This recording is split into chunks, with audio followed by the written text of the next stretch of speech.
L'organisation qui nous a contactés pour la première fois en Guinée ici pour voir comment on peut organiser cette semaine mondiale de l'argent. Comme vous, nous l'avions appris pour la première fois, semaine mondiale de l'argent. On s'est posé la question, ça veut dire quoi? Mais nous avons vu que parmi les prérogatives du ministère de la Jeunesse et de l'Emploi des Jeunes, à travers le Fonds national pour l'insertion des jeunes, qu'il y avait des séries d'activités que cette organisation organisait pour la promotion de la jeunesse en général. Promouvoir la jeunesse, ça passe par plusieurs activités. C'est pourquoi vous allez me permettre d'abord que Child Youth and Financial International, ça veut dire en français Enfance et Jeunesse Financière Internationale. Le mouvement, c'est un réseau global multisectoriel d'organisations et d'individus qui travaillent dans le but de renforcer économiquement le pouvoir des jeunes et enfants en les éduquant à l'inclusion financière et sur les moyens de gagner leur propre avenir. Ils se fixent des objectifs à court terme et des objectifs à long terme.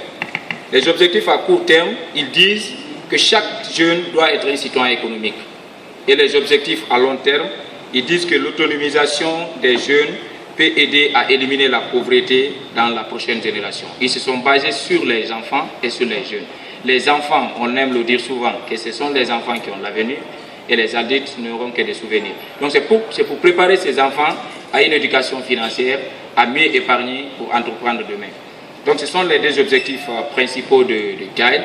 Et la mission principale, elle vise à permettre à tous les enfants et les jeunes à travers le monde, en particulier ceux qui sont vulnérables et marginalisés, en augmentant leurs capacités financières, l'amélioration de leur prise de conscience des droits sociaux et économiques et d'améliorer leur accès à des services financiers appropriés afin de construire leurs actifs et investir dans leur propre avenir.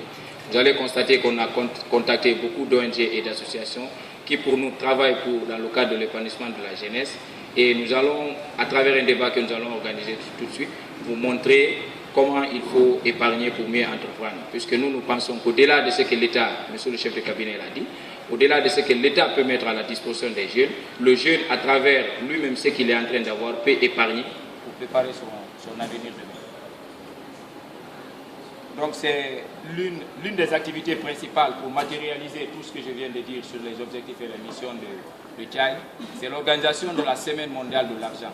Cette Semaine mondiale, vous l'avez constaté depuis hier, que c'est une célébration mondiale qui a pour but de donner les moyens à la prochaine génération d'acteurs économiques d'agir en tant que citoyens économiques responsables. Elle est organisée au niveau national et coordonnée par l'enfance et la jeunesse internationale.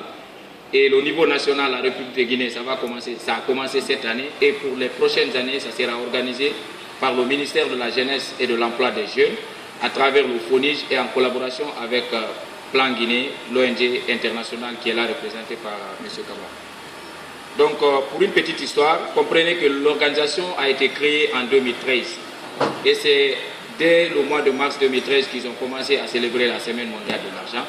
Et selon les chiffres, en 2013 déjà, l'organisation a pu contacter 186 pays et ils ont atteint un maximum d'1 million de jeunes et d'enfants. Et en 2014, il y a eu 118 pays qui se sont impliqués dans cette célébration pour 490 organisations et 3 millions d'enfants et jeunes. La Guinée ne faisait pas partie. Et vous l'avez constaté depuis hier que nous avons mobilisé un certain nombre de jeunes et d'enfants.